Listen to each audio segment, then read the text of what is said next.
All right, welcome everybody to Peace Catalyst's monthly event, Growing Young Peacemakers, the why and how of youth peace education. Today we'll be with Moses Abolade and Julie Lillie. My name is Peter Digitale Anderson. I'm the Executive Director of Peace Catalyst International, and I'm a peace builder and organizer in Minneapolis, Minnesota, in the US.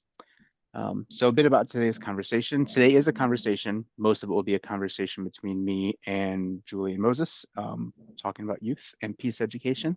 Y'all will get a chance to listen in to the insights and experiences of these two experts in this field.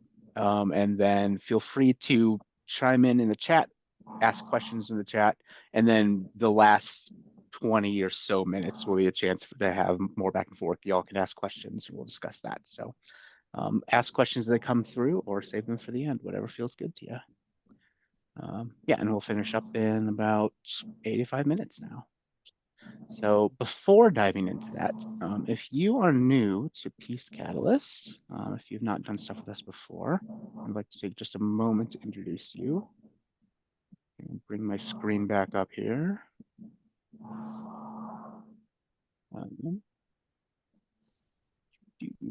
Yeah. Peace Catalyst International is an international network of Christian peace builders. We are a nonprofit in the US, but we are scattered all over the world. And we're dreaming of a world where the church is known for building peace and not breaking it. A lot of the church doesn't have a great reputation for that these days. We're hoping to transform that. So Peace Catalyst focuses on mobilizing Christians and all of our neighbors. We do our peace work in communities, in local neighborhoods, in local contexts. So we're inviting everybody into this. And we mobilize people to collaborate for peace across lines of difference. We do this by training people with the skills and theology and visions for peace, and doing it hands-on. We empower local peace builders to catalyze change themselves, as volunteers, as staff, as partners, and we do the hands-on work ourselves and invite people into it. So we're teaching it and doing it and seeing it spread that way. It's a bit of, yeah, so we're a global network of Christian peace builders. And if you have peace builders near us, we would love for you to come connect with us, join our dialogues, our actions, our community service projects. It's a wide range of things based on wherever we are. We're a team that's growing a movement of peace in the church and beyond. So we do small groups, we do workshops, we do peace pilgrimages in Bosnia, and we have one coming up in Israel and Palestine. If you want to visit a site of struggle, a site of conflict, to learn from peace builders who are active there, we'd love to have you join us. And we also do events like this, where we do workshops and invite experts to come and kind of share their wisdom so that this can spread. And we're also a community following Jesus' way of peace together. Come do it with us. Whether you want to come on staff and crowdsource your own funding, if you want to be a donor or a partner with us, if you want to volunteer and do this in your own communities, we want to help you. We want to do this with you. We want to support you. We want to see this movement grow. There's lots of ways to connect with us. We'll share more of these later on. But yeah, if you are interested and excited in what we are doing and want to go further, let us know. Bit about today's conversation, our growing young peacemakers, the why and how of youth peace education. We're talking about peace education among children and youth, why it matters and how to do it. Before introductions, I'm excited about today's conversation, because this intersection of peace and youth has been so much part of my own background. I got started after college as a youth pastor at a Mennonite church, a historic peace church. So a lot of my first professional experiences were about how to talk about peace with young people, and particularly doing that inside of Chicago in an urban church where a lot of youth were trying to figure out how to navigate violence and conflict very directly in the community around them. And then I moved to London, where I continued on as a youth worker and was very directly teaching conflict skills and self-defense skills side by side and helping youth navigate, again, conflict and how to stay safe and how to find more healthier ways to deal with the conflict that was coming up. And now that I'm with PCI, I'm not working as directly with youth, but I'm still passionate about how peace skills and peace knowledge and peace vision get normalized in our culture. And I'm also a dad. I have a 6 and 8 year old, and I'm trying to think both how to encourage their schools to incorporate more of this and how to teach these skills at home, and help them navigate their own conflict. So I'm seeing all these ways in my past and in my future of how this conversation is really important and really relevant. So I'm looking forward to it. Today, I will be speaking with Julie Lillie. Um, Julie is a former teacher. She's a coach. She's a consultant. She's an author. She's the founder of the Peace Pad, co-authored Empowering Peace and Justice Education. I first got to know Julie through, correct me if I'm wrong, Julie, you came to a Kenyan nonviolence course that Peace Catalyst did. Is that right? Yeah, and then we were kind of connected through the Weave Mm-hmm. community. Yes. So it has been a joy and honor to track with Julie the past couple of years. And I'm thrilled to know her. She continues to make peacemaking both beautiful and realistic in schools and communities. And I'll also be speaking with Moses Abolade. Moses is a peace building expert and an educator and a consultant in peace building and community development. He's based in Abuja, Nigeria. And I know a number of you here today came at his invitation. I'm very excited to have you. Moses is the executive director of the Peace Education and Practice Network, or PEPNet, and he's led dozens of programs impacting thousands of people. He's been recognized through many awards, including Peace Catalyst's own 2024 Rick Love Young Innovators Award. I was very excited to get to know him through that last year. And I've really appreciated Moses's courage as a leader in his own community and his nation, expanding outwards, and his commitment to equipping young people as both peacemakers and as leaders, and not as future leaders, what he's preparing them for, but people who are leaders in the community now. I think that has been beautiful work. That said, if y'all are ready, I'd say let's dive in. So today's conversation, Julie and Moses, I would love to invite you to tell us a little bit about what got you into this. What are your roots? So just tell us a little bit about your story. What drew you into peacemaking, peace education, or what inspired or changed you? And maybe I'm especially interested because I like to see people's lineage. What fed into you? What traditions or mentors or elders have shaped you along the way? I'll leave it to whoever wants to start.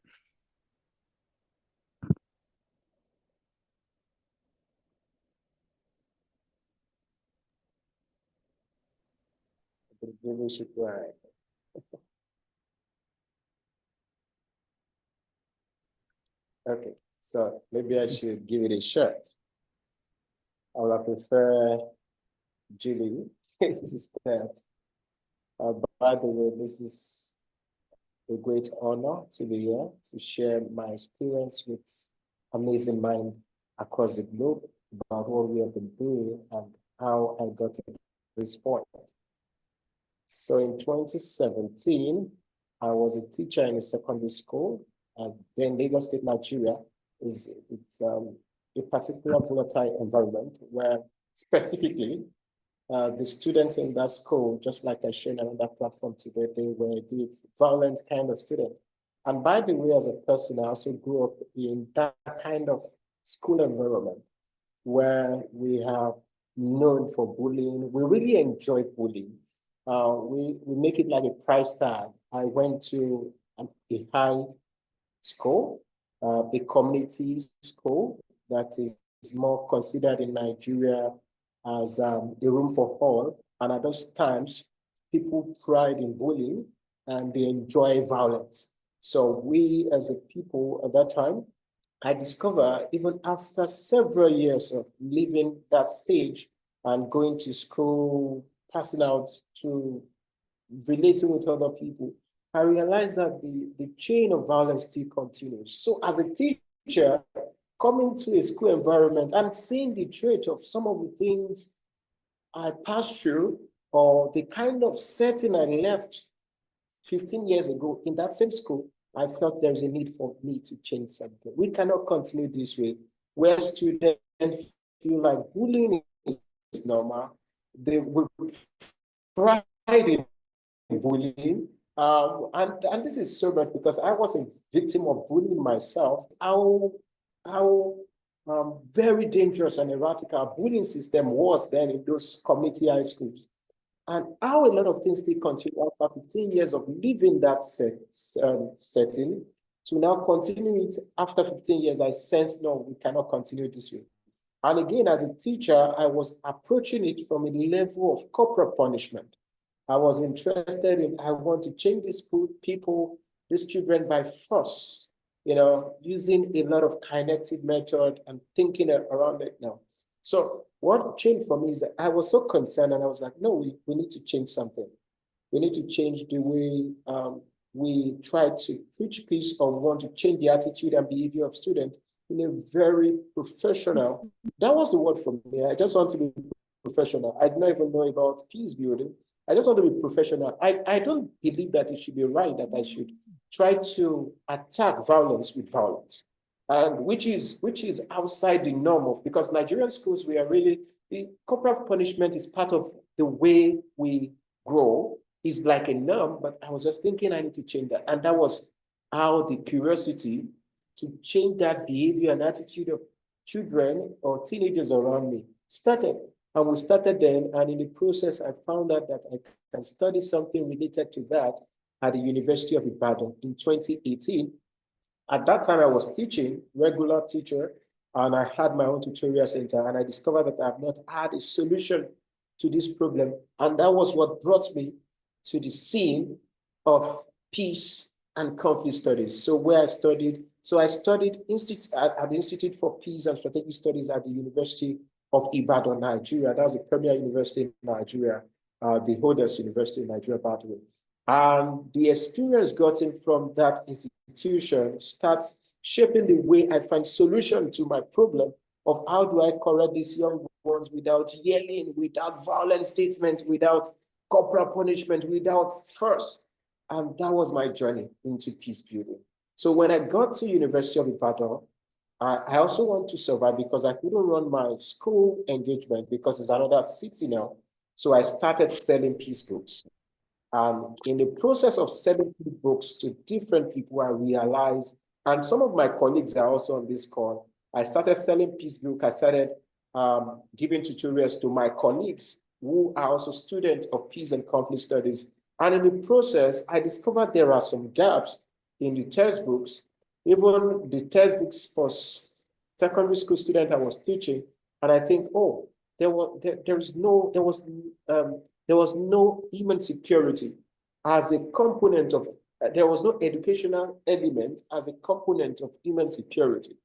And at that point, I thought of it, there should be a solution to it. I also discovered that my university doesn't have peace education or peace and conflict education for undergraduate students who are more at the formation stage of their life. And I wonder, people that will later become victims of violence, villains of violence, or voices against violence, most times we don't have the means to come and do a master's program. Most times they will not have the means to come to university. Most times they will just be somehow outside the street to do something.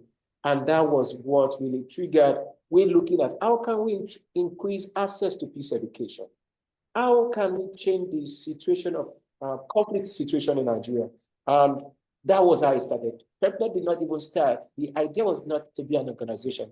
The idea initially is to be a movement for change where we just become peace evangelists. We just go on TV, teach about peace building, ensure that we increase the knowledge, and let's see how people can transform their life through that knowledge. And that was how we started. And I think that was the little a summary of how my transition, how I transitioned to peace building from education or an educator to being a peace builder, and how we started planning program, thinking of how do we increase this, thinking of how do we do mass communication for peace building, and that is how that was how we started. I think I should just stop there and also say I think that's my own background. Possibly in other questions or answering other questions, I might add to that. Moses, what I love is that, you're in Nigeria. I'm in formerly Minneapolis, Minnesota, now in Phoenix. And so much of our path is very similar, even though we're obviously from quite different upbringings. And for me, also as an educator working in pre-K-12 school environments and seeing a lot of just a lot of challenges related to like what Moses was honoring and bullying and experiencing that firsthand, as well as having that as a teacher seeing that happening a lot. So lots of prevalence of violence, bullying, different aspects of really just not respecting diversity within each other. But on the flip side, as a teacher, I also saw always the magic that is within our children and that light that's within them, especially like I love working with littles and, our kind of 4-year-olds, 5-year-olds, because everything is new, everything is wondrous and curious.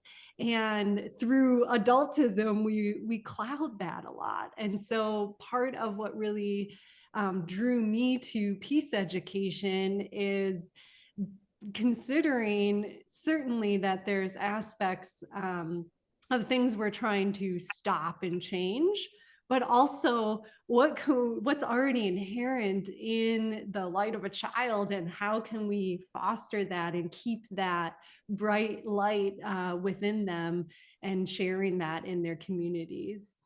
So I came from this, pre-K-12 educational experience, but really my journey with peace education goes back to my own upbringing. And when I was moving from Minneapolis public schools to here in Phoenix, I knew that I wanted to make some change in my work and really focus on aspects of social emotional learning and culturally relevant pedagogy and trauma-informed care. And I was kind of grappling with what is the framework that really brings climate justice and all of these things that I really care about as an educator, that I was working with students to kind of build within. The last school I was at was in a Montessori school about a mile from where George Floyd was murdered. So having conversations as well about what is happening in our world and what, being solutionaries to a greater future. So around this same time as I'm kind of grappling with my path next, a colleague of mine reached out and said, hey, I'm starting an international peace site at my elementary school. And she was the principal there, Dr. Carrie Seeley-Deerzak. And will you help me and like figure out how to make this happen? So I started doing leadership coaching with her, and through this process was introduced to the 5 peace actions. And the 5 peace actions were created by World Citizen Peace, and they are: seek peace within yourself and others, reach out in service, protect our environment, respect diversity, be a responsible citizen of the world. And when Carrie introduced these 5 peace actions to me, it was just like, whoa, like all of these things from my childhood, my own experiences as youth, the things I was interested in, what I was doing as a teacher and what was really my passion areas. The fact that I had a mentor who really brought me into both spirituality as a teenager, as well as a mentor in my teaching, who Ida Downwin, who was really immersed me in indigenous ways of knowing and being. And so all of these little pieces of my life kind of came to this crescendo when the 5 peace actions were introduced to me. And that's when I realized, okay, this is the work that how do I take these 5 peace actions and bring them to life in a school and bring peace education more mainstream, so that when we are walking into schools and thinking about what is happening in schools, that peace education and justice education is at the heart of that work. So I'm sure today I'll share a little bit more about this, but that's what prompted then Carrie and I to write our book that just came out this year, Empowering Peace and Justice Education. And it uses those 5 peace actions as a framework. And we really pull in from our experiences of working with children and youth, as well as, you know, how can this look and kind of what can be next in education.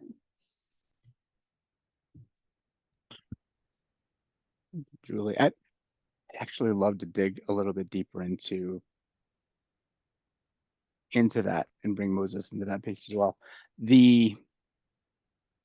As we start this conversation about what does peace education with youth and children look like, it's helpful to set the stage a little bit. What are we talking about when we talk about peace? Because peace gets talked about in a lot of different ways and defined differently, some far more proactive than others. And I appreciate that you started with these 5 peace actions is sort of your framework of like, this is what it looks like to be working for peace. Kind of want to invite both of you to go even deeper into that. Like when you're talking about peace, particularly when you're talking about peace with youth and children,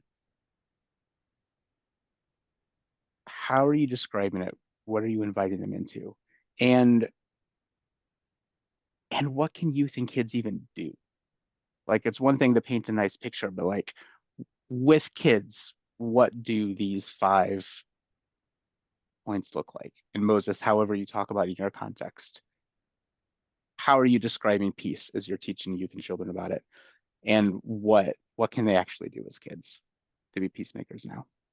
Yeah, and a great question, because what can they not do is how I would like counter that. When we like get out of the way as adults and hold space and create opportunity, I think like that's our greatest challenge, is to get out of the way and allow our youth to lead, because their creativity, their innovation, their ways of problem solving, when they're allowed to have the space to do that and their voices really listened to and honored, some pretty amazing things can happen.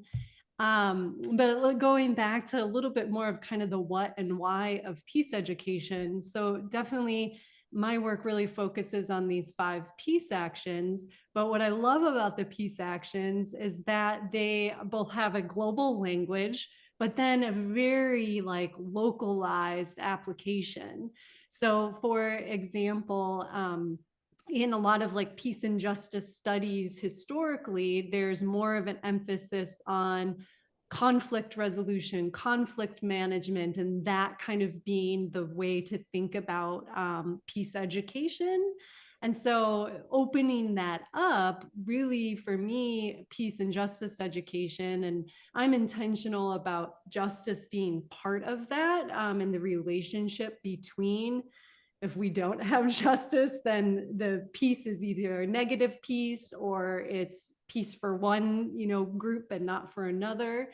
So if we have that pairing, I mean, it's really becoming a more of a transformational process of how do we live, how do we be, how do we learn in this way of creating cultures of peace, not just it within myself, but in multiple levels of humanity.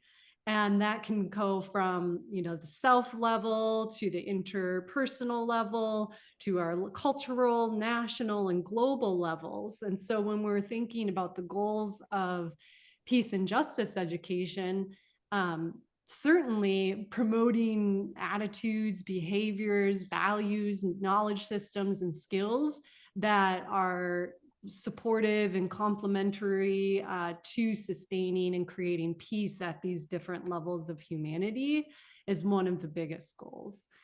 There, you know, a lot of my book, for example, is focused on elementary and primary age children. And so it's like, well, what can we do about war systems with elementary schools or violence?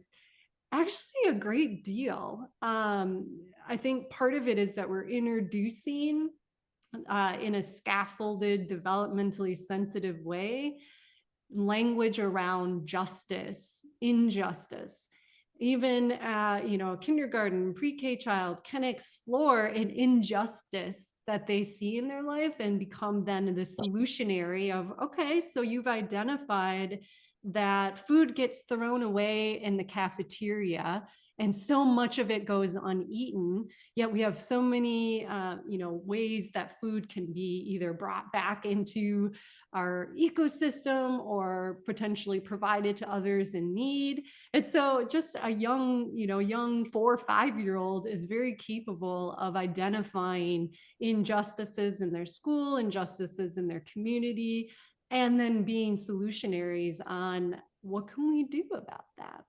I think part of those attitudes and beliefs that we're really instilling within peace and justice education is that flexibility in thinking as well, that it is not that there is one right way or this is the only way or this is the proper path in which to be a human and be a good human, but that there are so many different perspectives and ideas and ways of being and ways of knowing.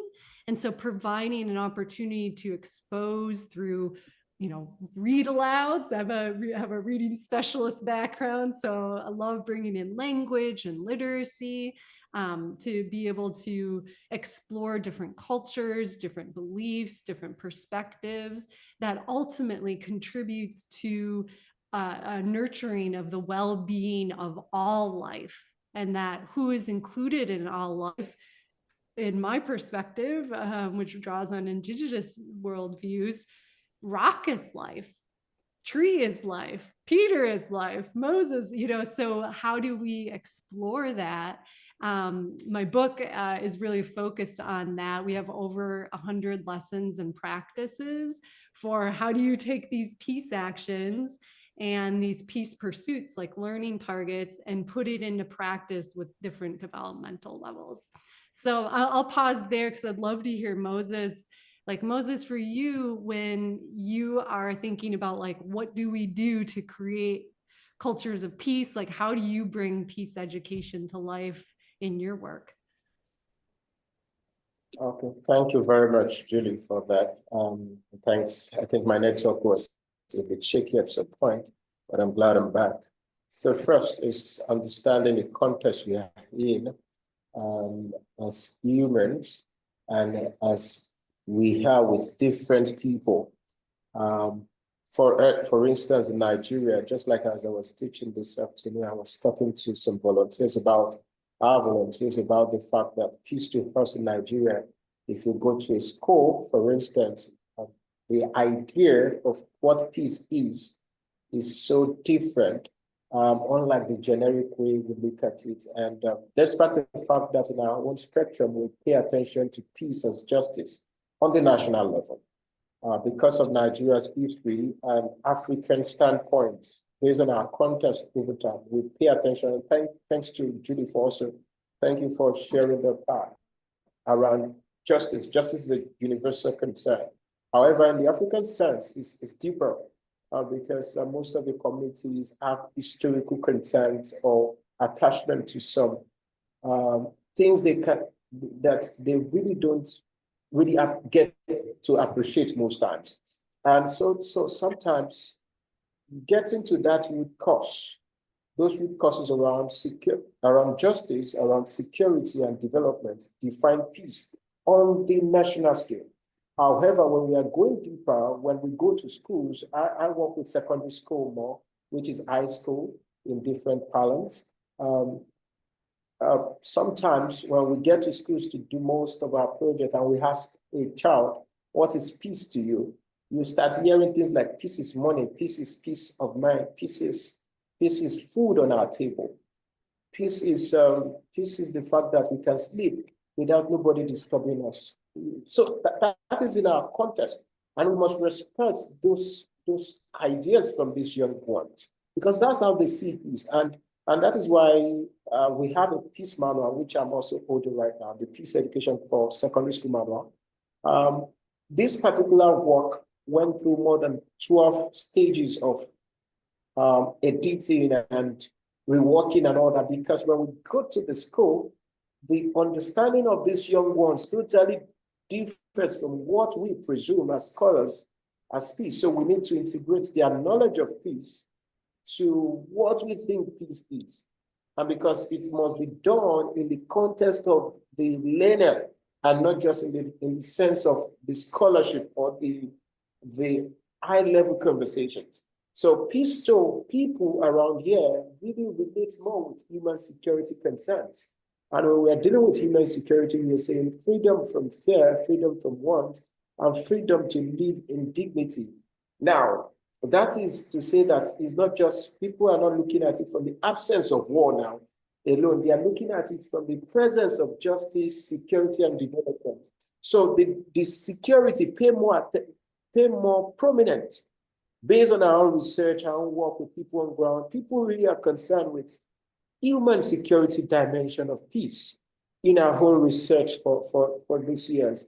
And that is how we shape our definitions around it. And that is why if you're dealing with people from the angle of maybe intellectual capacity alone, or talking to them about, oh, peace is absence of, it's not just the absence of war, but the presence of this. We must break it down to the point of what they can relate with. And what do people relate with around here? Is they can relate to the human security dimension of peace building.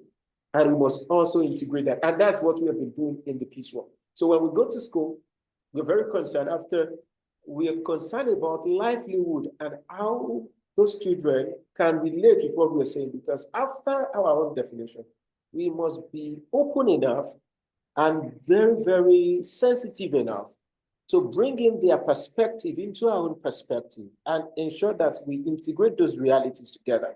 So our work has evolved into with defining it from a human security perspective, paying attention to how does this affect the humans that we're dealing with, how will they see it and accept it? Because if they don't accept that idea, we're just wasting time. So our attention has been paid to food security, economic security, issues around political security, because if we pay attention to that, we can actually solve a long-term issue, making our programs more sustainable, making our teachings more scalable, more sustainable, and more accepted by the people who will take ownership of these things later. So that is how we have shaped our ideology from a theoretical standpoint to a practical peace building standpoint. So Moses and I are partners in a project called Peace Ed Gateway with a nonprofit Education for Global Peace. And what he's talking about with human security was a big discussion in our group somewhat recently, because we have kind of like the 5 peace actions. We have some pillars that are that sort of our common language for the work that we're doing, and how we see that then like partnering within global classrooms.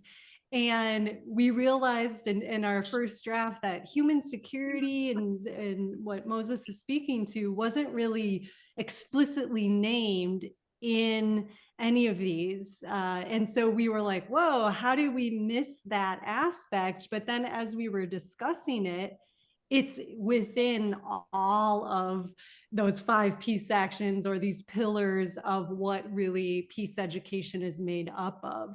And so human security, that like you said too, Moses, that connection back to justice and basic needs and having access to safe and secure environments is inherent to be able to then build the different values and beliefs. But it's a cyclical thing, because if I don't believe this is important, or I don't value this for other people and I have it or am feeling secure, but I don't care that others, well, that belief system isn't going to create change that supports youth and future citizens. So it's interesting how that human security element really comes through all of those peace actions, or kind of those pillars that make up peace education. Thank you. I'm excited about this piece, and I want to come back to this question of justice and development as part of this in just a moment. Because there's such beauty and potential there, but also more challenges that come with it.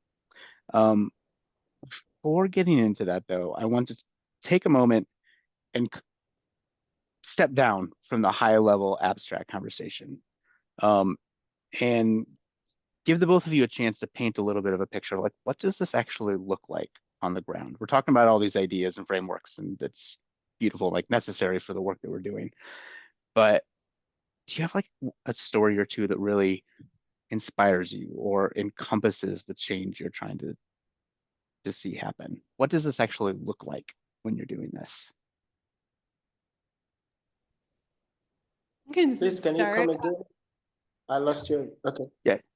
Yeah, I'll pull you in, Moses. So Thank you. what does peace education look like on the ground, like in the work when we're actually with children and youth?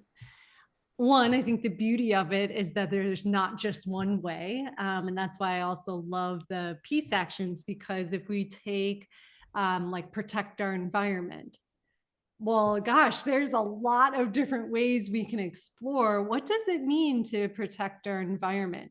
So that can mean, like in school, let's think about our physical environment and how we care for our physical environment.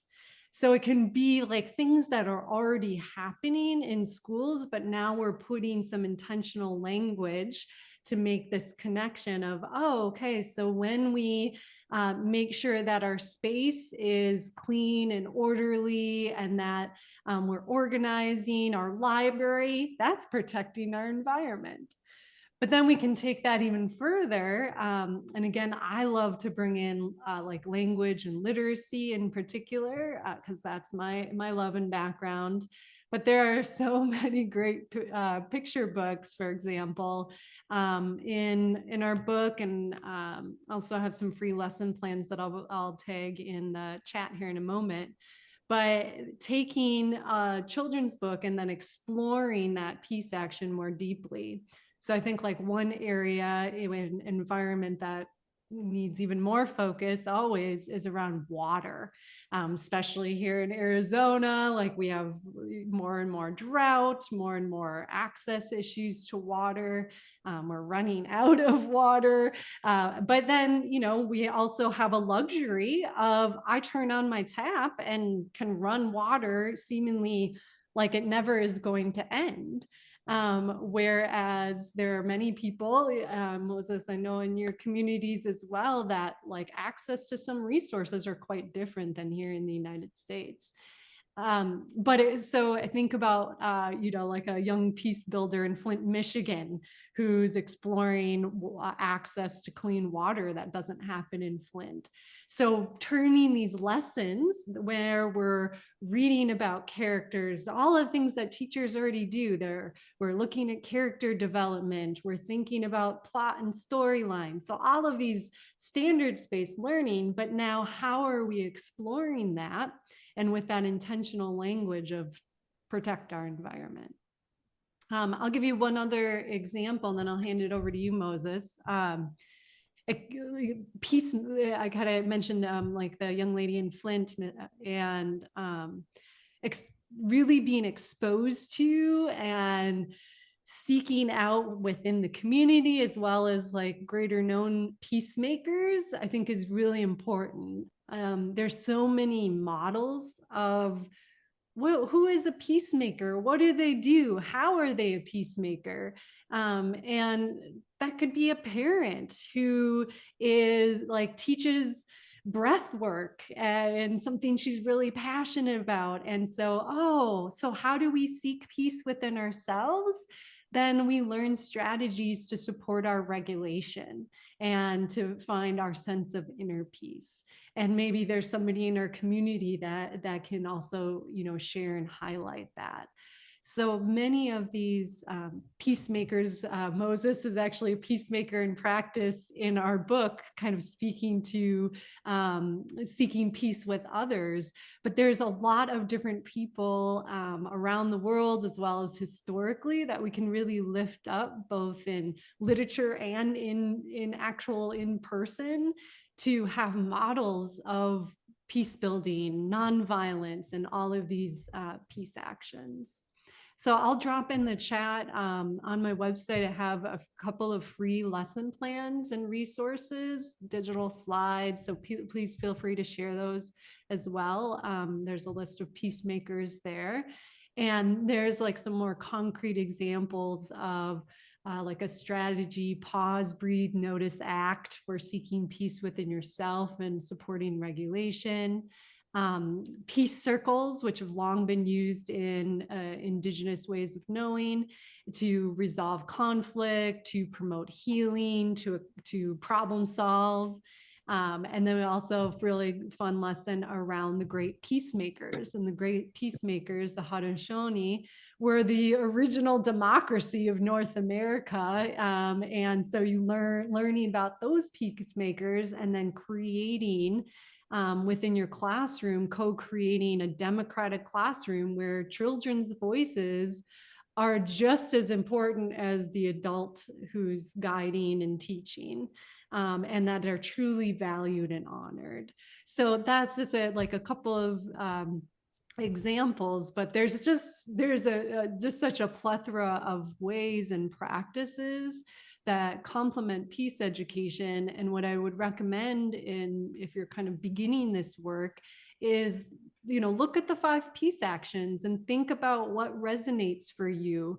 How does this already connect to things that I'm doing in my classroom or in my community or in my, if you're at a university or you're within an organization, it doesn't matter, because there are such a universality within that language, and thinking about how can I just be more intentional to make this connection. And that could be simple as setting a goal around, like Nicole and I are here in Phoenix. There is not a lot of composting and recycling that happens here compared to Minneapolis. And so if I was working with the school here, that might be the first thing that we do, is that we set up a green team in order to learn about that and decide as a leadership of students, what do we want to do to support our environment?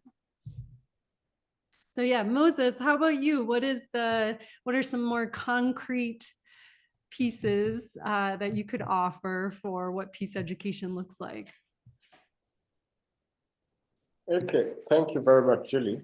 As some of my people will say, you've said it all, but let me add to that. So great views, by the way. And I think that's the reason why we've been able to work together for this long. And some of the things we've shared together, I'm happy to hear some of them too. And thank you very much for that foundation.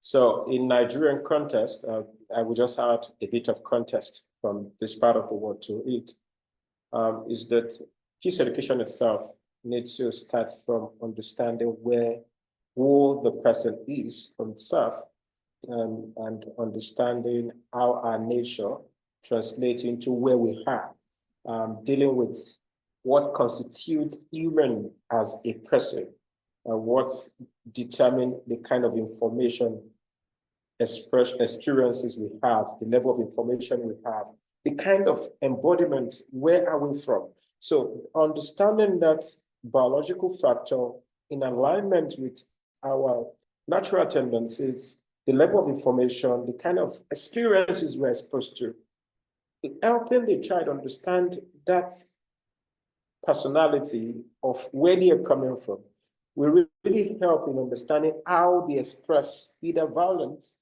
either pain, either emotional trauma and all that properly.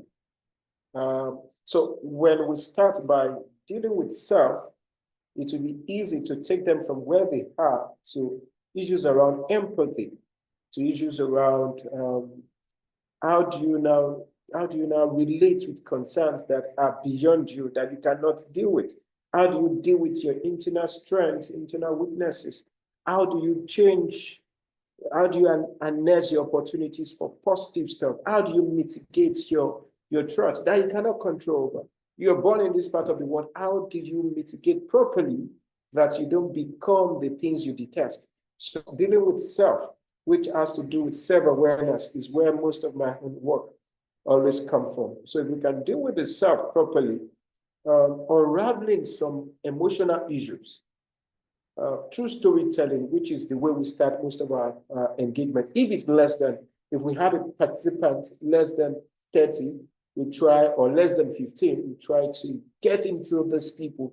You need to unveil those things. And most times when we do these trainings, a lot of times participants break down and sometimes they begin to weep or cry because they never had a time to sit down and reflect on these issues. A lot of people have traumas that did not even know exist until you start talking to them, telling them to do maybe an exercise on River of Life, which UCP always give us, which I've also used with my volunteers most times. When you start dealing with them to reflect on their past issues, what got them to where they are right now, you begin to see that they begin to become more open, and the more open an individual becomes through reflection and other scientific therapeutic method, they become conscious of how to undo their next activity or next situation, or when and most times when we ask people some questions, and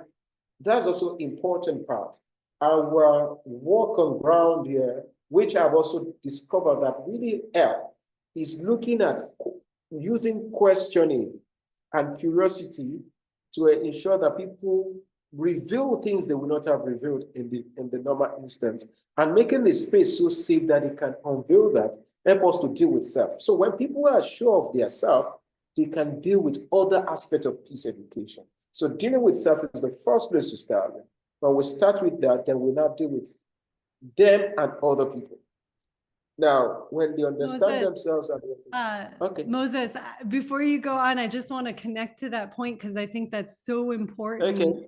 That starting with that seeking peace within yourself, and something that we haven't like explicitly named is that work within who are the teachers and who are the educators and the staff. And I think what you're saying is so important that you know, if I'm going to support others in seeking peace within themselves, I have to do my work as well. Yeah. So I'm just going to rattle off, like in our book, we talk about peace pursuits, sort of like learning goals.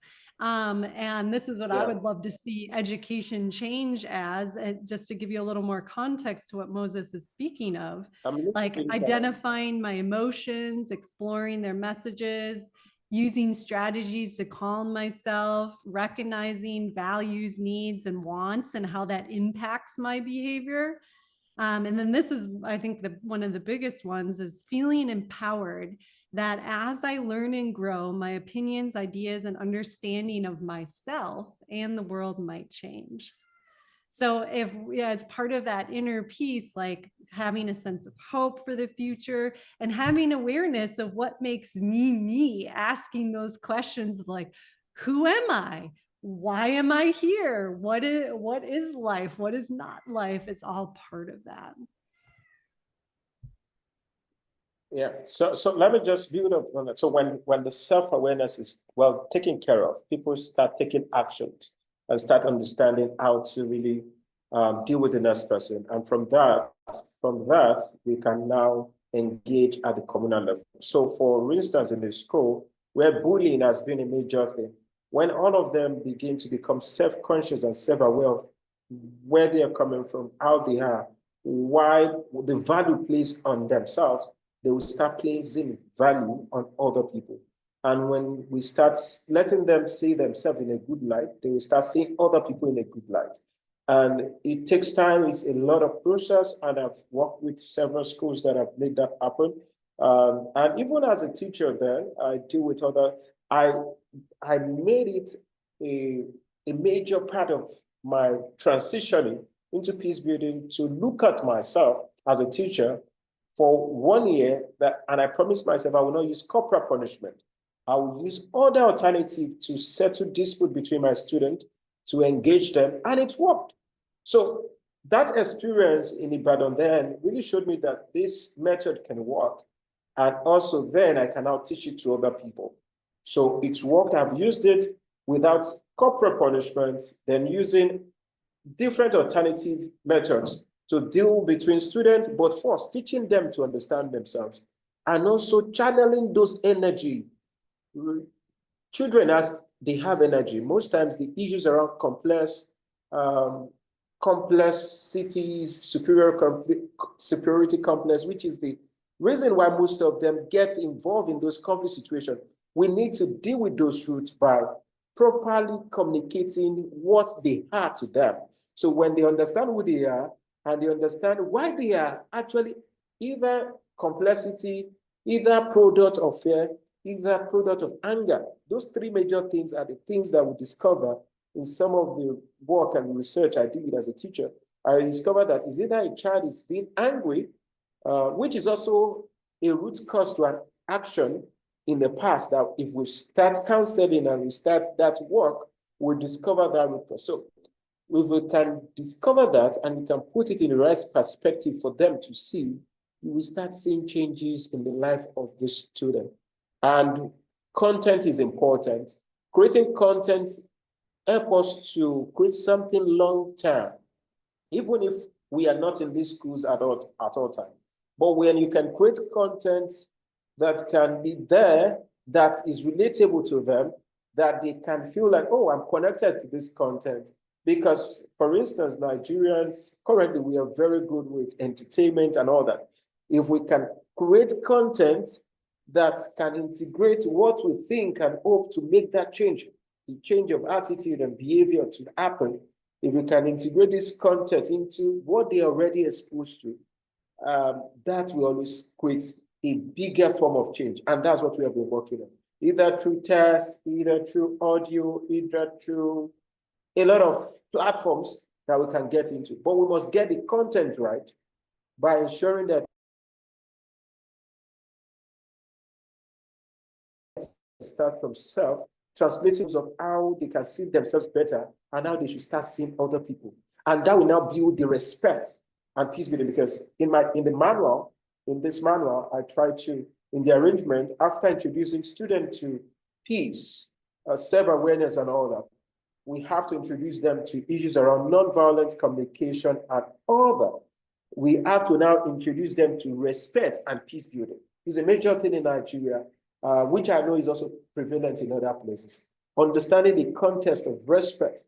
People must respect other people, value them.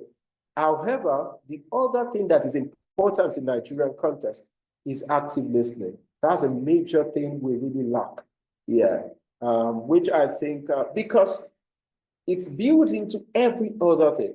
So when people cannot really listen to people, they have short-term span of absorbing information. They make quick decisions that are just temporary and they are not long-lasting. When they become leaders, they also become non-listening leaders, or they become violent communicators. And with that, we'll produce a society that is weak, that have weak structures and weak systems. So starting from self, ensuring that they value themselves well, then we can now deal with other issues. But we must start from the foundation. We must not miss the basis. We must deal with the basis properly so that every other thing will look automated.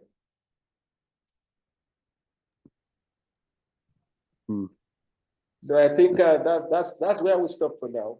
And I hope that should create some major change if we put them to use.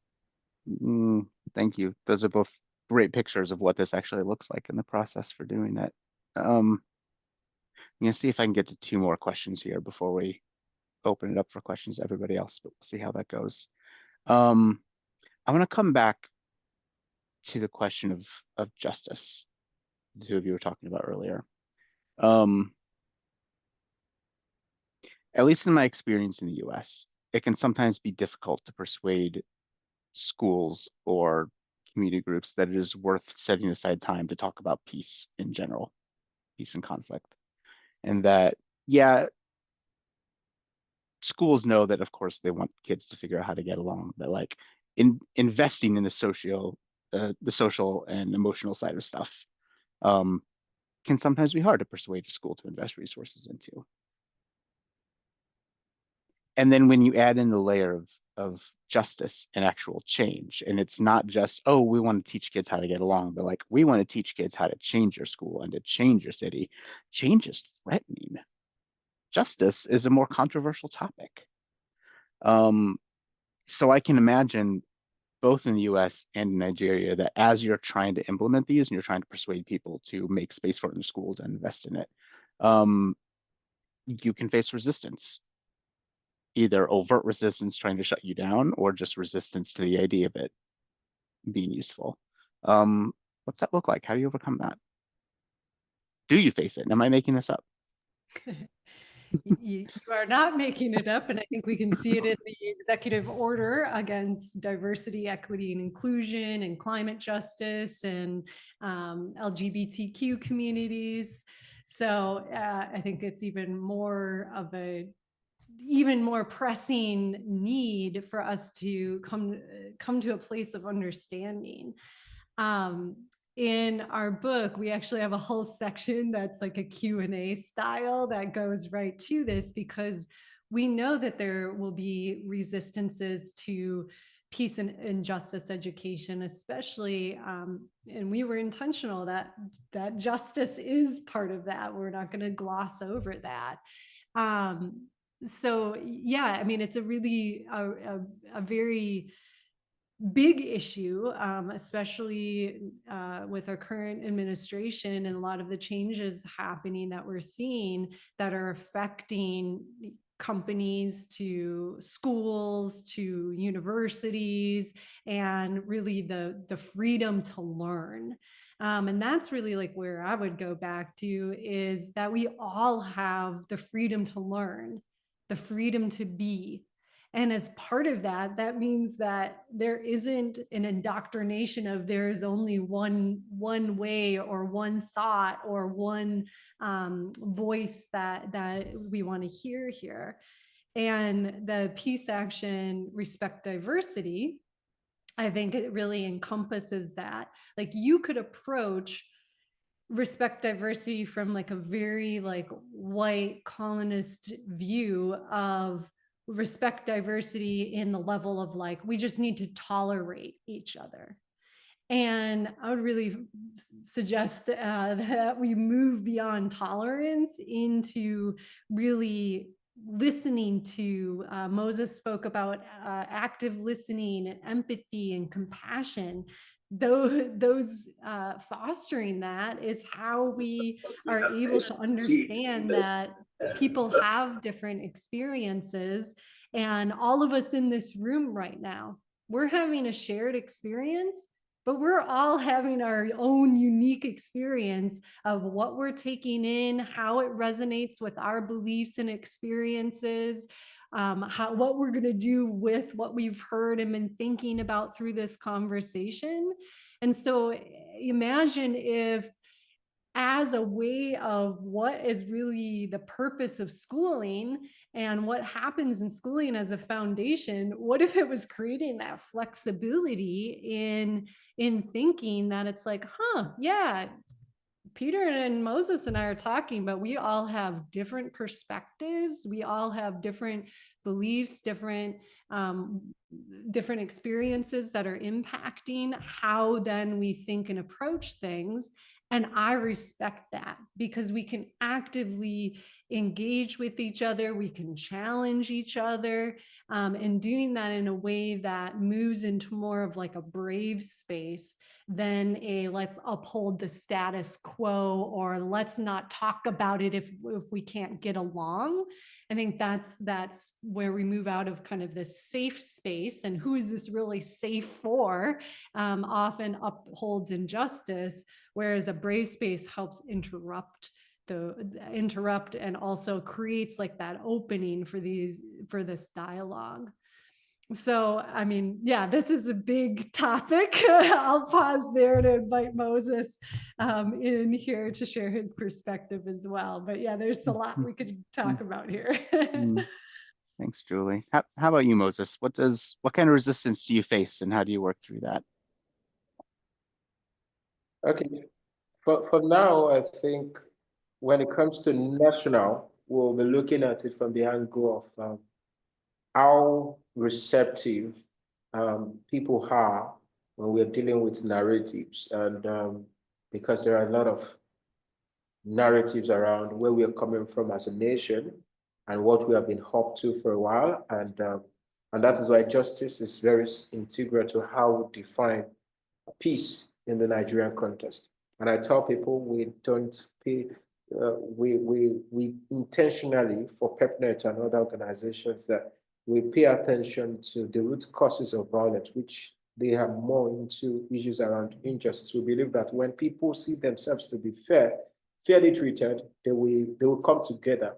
So issues of unity is not a concern. While we have a lot of people that really want to push forward the narrative of unity and let's come together, I think what peace building should be paying attention is justice over harmony, security over securitization, paying attention to issues of development, human capital development over any other thing. So the major thing that has been resisting some of this major information is ignorance. A lot of people don't even know much. And those people are louder.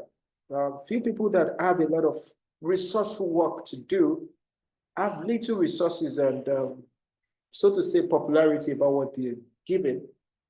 Some of us, we struggle with funding, we struggle with even getting our information out, which has made our issues or our content a bit lower the way it's being shared to the public. So funding is a major resistance, and making this information popular around here is another thing. So when you are thinking of content, for instance, I'm more of a content-based person. I'm also thinking of how to fund it. I'm thinking of Julie and I, we have been on different grant writing proposal thing. You know, when you look at all this dilemma, is a major resistance to what we do in Nigeria as the peace building organization. You have the content, but you need a lot of people to hear what you have. You know, and until you can disrupt that cycle of the current trend, we have a lot of people that also have information, but you know that you have content that should be prioritized, that should be in the curriculum. And until we get that sorted, we will not move ahead. So I would just want to stop that. And while I hope to hear more. But when it comes to issues of injustice or issues of security, issues of development, I think the major thing right now is to empower the people who have the right content.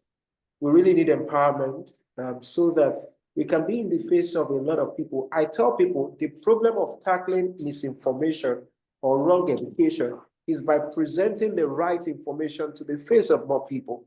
You don't go and say, oh, what this person is saying is wrong, or this is shallow content. No, we need to now promote the right content. And that is the journey we are on. And I think that's the battle or the conflict of who owns the people's ear.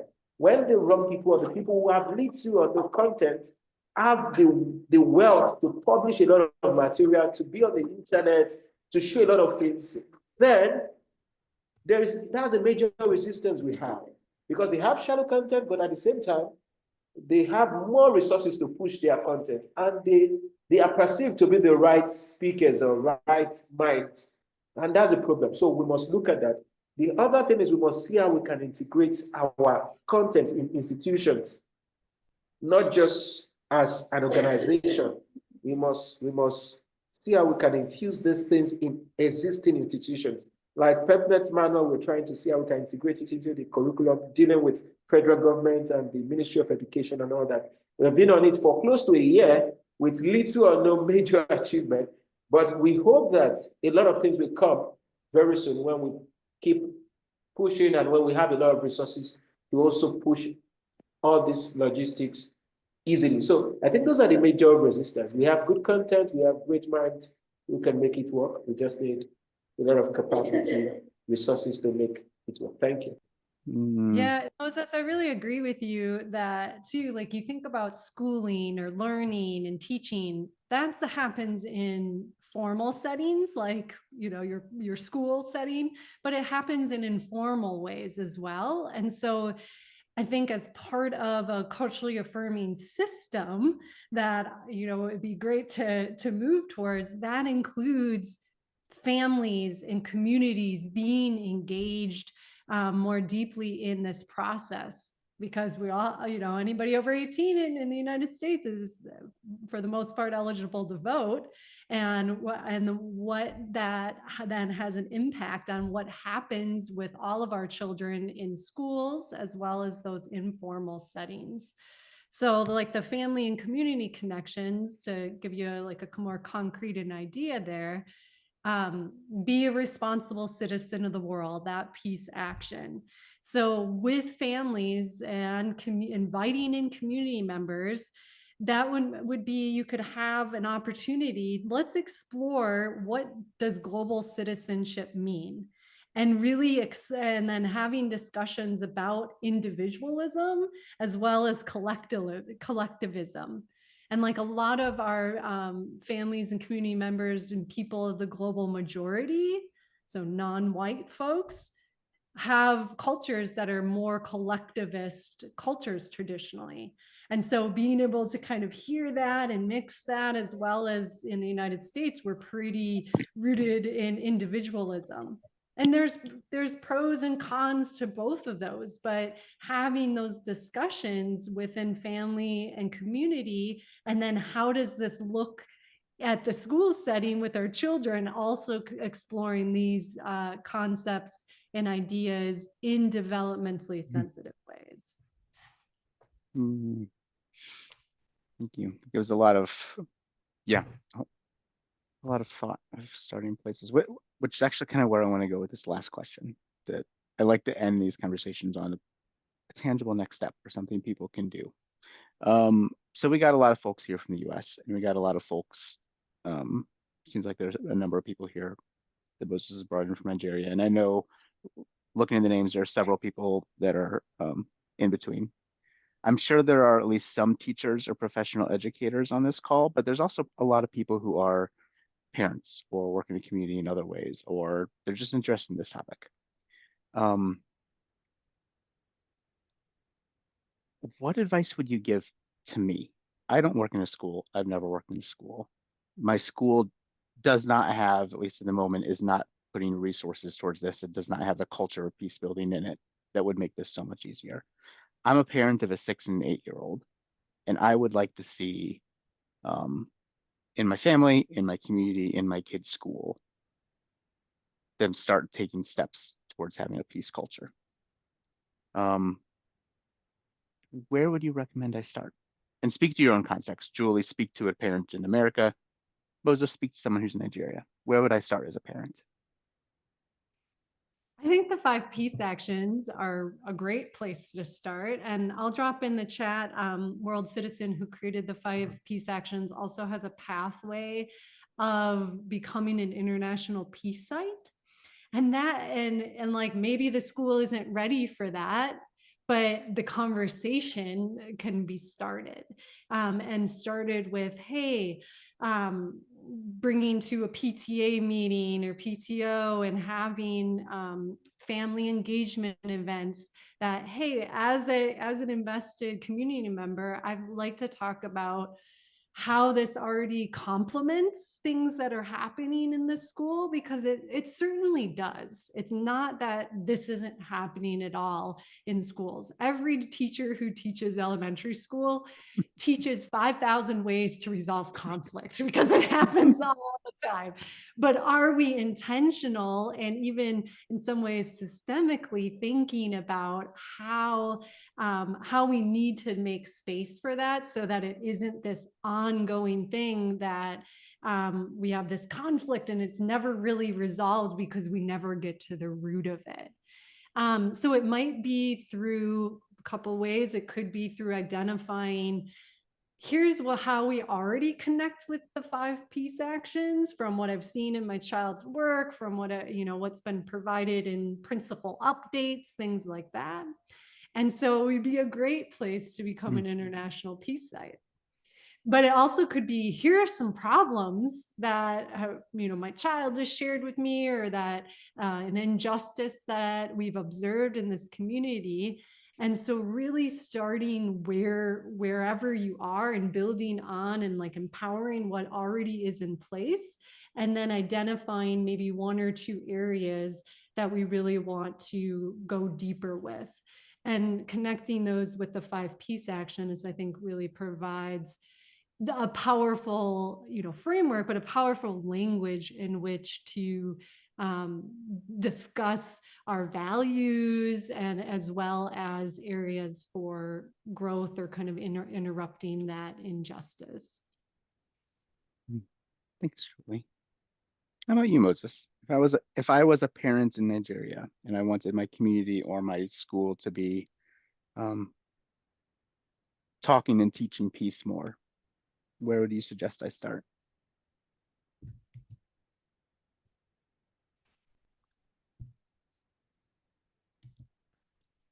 Maybe he's having some interrupted.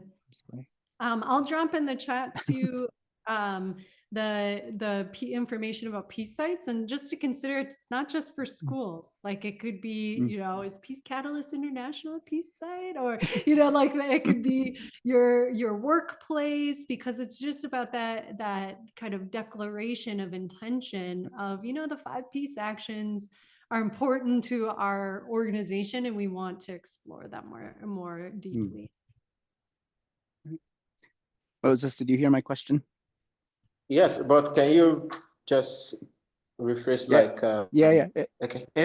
If I was a parent in Nigeria and I wanted my school or my community to do more peace education, and if I wanted this culture, where would you recommend that what's the first step for me to get started? Okay, as a parent, the first thing is also for you to, just from the self that we started from, you cannot give what you don't have. You must have the knowledge and skills to start with. And you can start by also ensuring looking out for your own triggers, what make you angry, and looking at your weaknesses around emotional management and all that. So when you can deal with that, because children really learn by what they see. So it's very easy for children to pick. You don't even need to start teaching, start acting out these right values and attitudes. Before you know it, they imitate these things and they become better gradually. So that is how to start from home. And like I was sharing somewhere, if you are a parent or a guardian, I learned a lot of positive traits from my dad. Just seeing him, he doesn't need to teach me. In Africa, parents might not necessarily sit people down like it is in most places. Parents just imitate and show people what to do, show children what to do. If you teach them the wrong things too by your actions, it reflects. But if you teach them the right things through your actions, it totally reflects, and they pick it easily. So also know that the school system is there to help you, and you must also respect that system to ensure that they impart knowledge, not just knowledge, but attitude and right behavior in such children.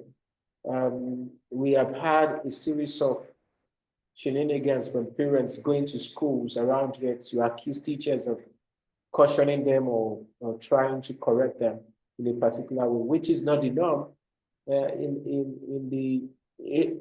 I don't want to say in my days, because I'm also a young person, but while I was in school, it was easier. Parents don't go to school to challenge the system. We teach children to respect systems and not to also respect how things are done. And however, if they have an alternative or something against such system, then there's also a channel of sharing your complaints and all that, because that is to teach the children or that child how to behave, how to deal with issues when there are issues. So it is very important we pay attention to respect of the institution and parents modeling that even from before they get out there. So for a parent, start from yourself, act it out, act peace out. When you and your spouse have an issue, also show them negotiation, show them how to resolve conflict from home. How do you resolve conflict? When does it get to a point that you need to bring in a third-party intervention? When you show those things, gradually children know that, oh, when I have an issue, if I cannot deal with it at this level, I can escalate it by going through an alternative dispute resolution mechanism, either through a teacher, but not taking actions into my hand, because my parents will not do that. And for a parent that has been doing that, or for children that have been in such families, it's easy to now build on that foundation. So for a parent, start from there. I think Moses is touching on something I just want to add of, again, the importance of that inner peace and your own regulation and your own really how you handle stress, how you manage your emotions as such a crucial foundation in which all of these other things that we're talking about with peace education are built upon. And one other like kind of active community, whether it's community or school, I partner with Cities for Peace, and we really focus on that, seek peace within yourself, and using breath work and meditation in an introductory way to start then exploring trauma and violence, but like from that foundation of what is your role and what can you do for your own healing, for your own community, but starting from that self level. So I just dropped in the chat the introductory peace education experience that we've partnered with. And this is like a screening opportunity that we did it with high school students, led it with their parent family engagement night. And it was so successful and the students loved it. And we used storytelling in a documentary to kind of hook folks in thinking about violence and trauma, but then end it with different practices for managing stress, managing emotions, and really being able to be more at peace within yourself as you go out in the world and, you know, deal with the challenges in life that we all have to encounter. Thank you, Julie. Thank you, Moses. This has been a very rich conversation. Yeah, very deep and also very practical. With the little bit of time left, I would love to open it up to those of you who have been listening in. What are you wondering about? What are you asking? Feel free to drop a question in the chat and we'll read it out, or you can raise your hand and unmute and ask the question directly. What do you want to know?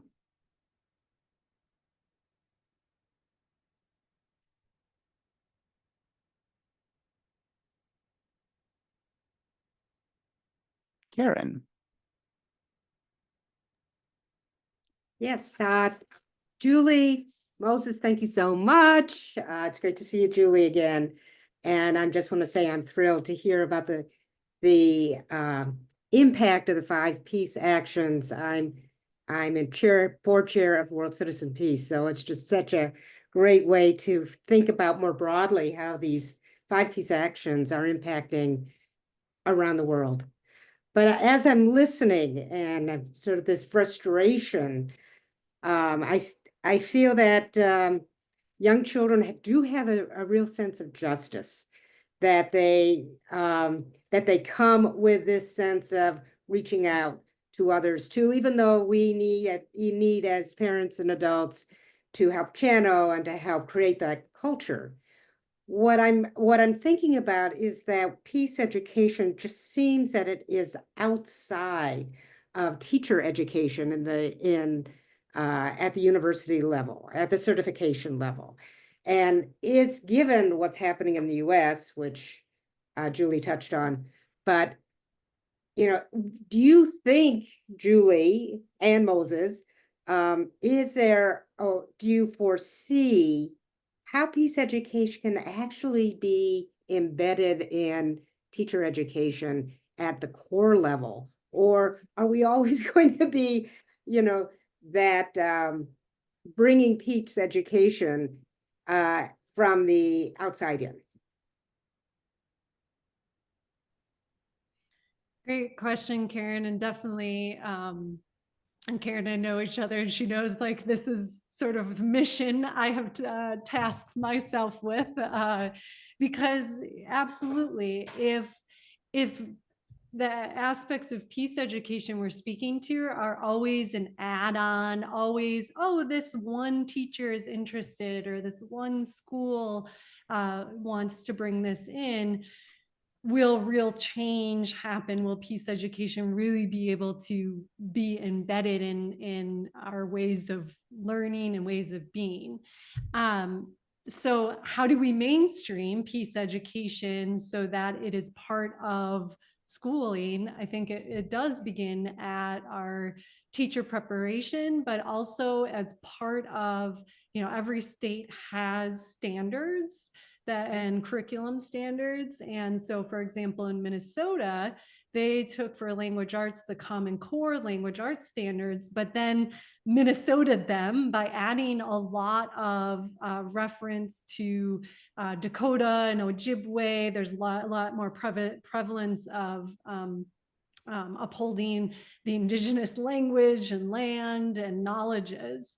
So I think one kind of step would be engaging in those conversations as we're looking at what are teachers required to teach, those standards and benchmarks, and how can we infuse peace education within that, because it's not a far cry from that. A lot of states have adopted social emotional learning standards, so things around emotional intelligence and conflict resolution are there. Over 90%, I think it's 89% of educators say they believe it is important to be teaching about climate justice, but that they don't know how, and they feel they're unsure about how to embed that into their curriculum. So something Moses spoke to about media and curriculum, so kind of how that connects to our standards, I think that's one area that if we don't see that impact there, then it's hard to imagine universities saying, oh yeah, we need to have a course that uses, Julie's book and focuses on peace and justice education. I think that also looking at, there's a lot of interdisciplinary aspects to peace education. So we really in our book and work focus on culturally relevant pedagogy and trauma-informed care. And there's a lot of work that exists already in those fields. And so some of it is just how we're speaking about it and kind of bringing more universal language and framework together. So I think there's a lot of ways that it can be done. And I think also another important example is UNESCO in this past November, and I'll link this in the chat as well, but they released updated guidance for formal and informal schooling settings, all related to peace education, which includes a lot of culturally relevant pedagogy and trauma-informed care within that. It was like really exciting to see for me. We already submitted our book for publishing, but then this came out and it was like, yes, this is all in line. But so here's these recommendations. They just stay as recommendations unless there's advocacy that says, hey, let's bring this to state departments of education, large districts, school centers, and in the UK, the ministries of education. And so unless we take this and like really advocate it for it, and as Paulo Freire said, education is political. I mean, it is.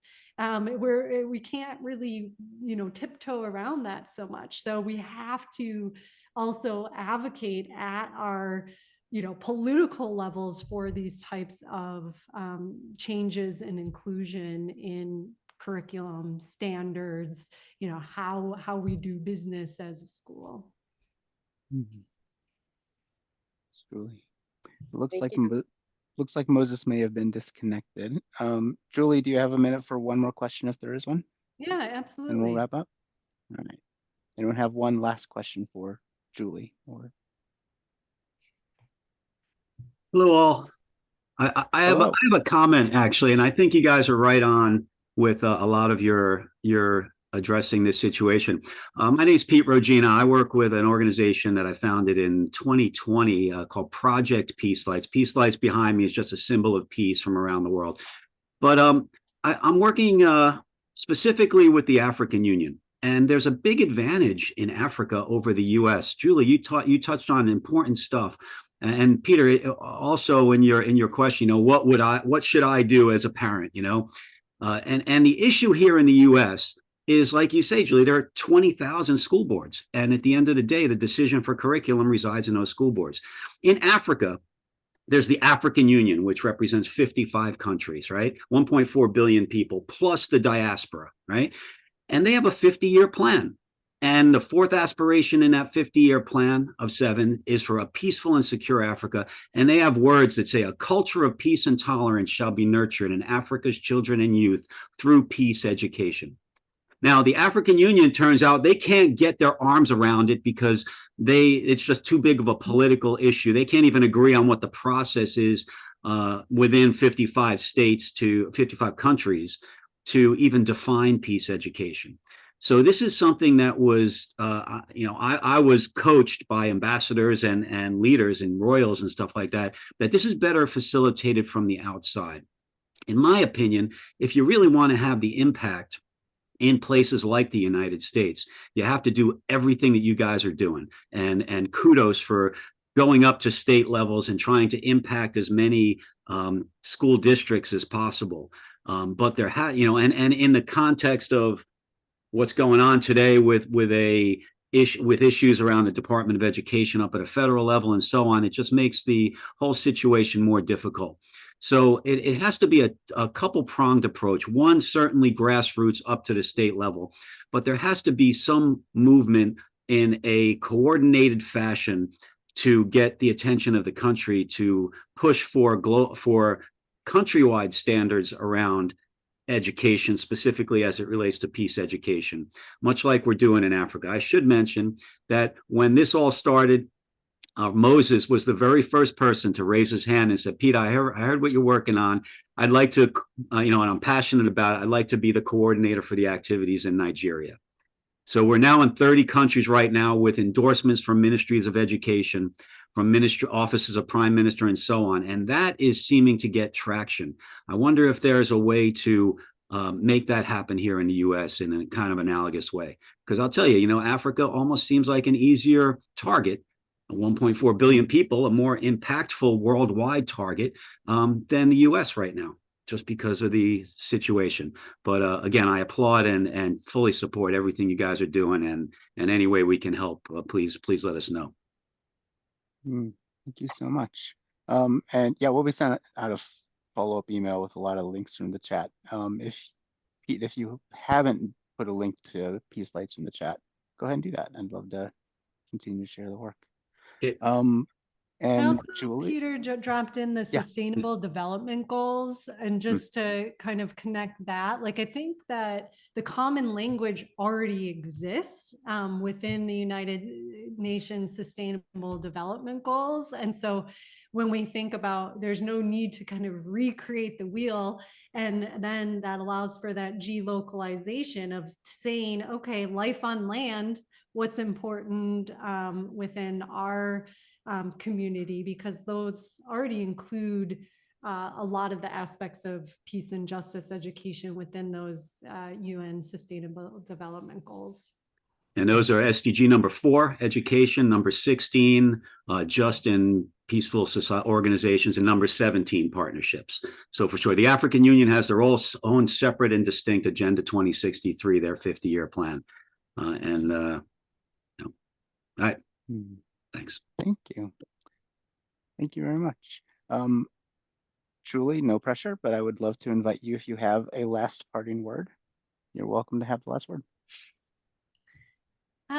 Sure. I think I think I'm going to embody too what Moses was speaking to earlier, because I think this is like, if you're there, we shared a lot of ideas and links and information, but again, this begins within yourself.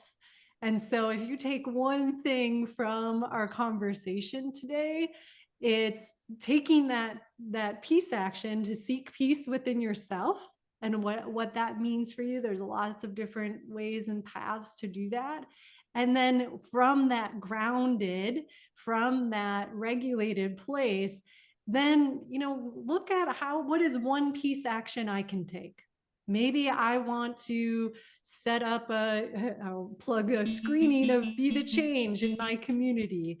Or maybe it's, I'm going to buy a teacher a book about water protectors, and as a like, hey, this would be a great lesson to bring in. So thinking as you leave today about, oh, I got a little background there, about having what is like a tangible action that you can take from here. That doesn't need to be, I'm changing the world and I'm impacting global policy, but that it might be, I am choosing one thing to nourish my own well-being and to take peace action in my community in this small way, because all of those ripples really matter. Thank you. Thank you so much. And if Moses sees this recording, thank you to Moses, and I'll message him after. This has been a wonderful conversation, and thank you all for being with us here today. Yeah, thank you for hosting us as well. I know Moses appreciates it as being connected too. Absolutely. Yeah, we'll send out a follow-up email with more information. Stay in touch with Peace Catalysts. Stay in touch with Julie and Moses. Their info will be in the email as well. Excited to continue to be in relationship and conversation with y'all. Peace to you all in the rest of your day.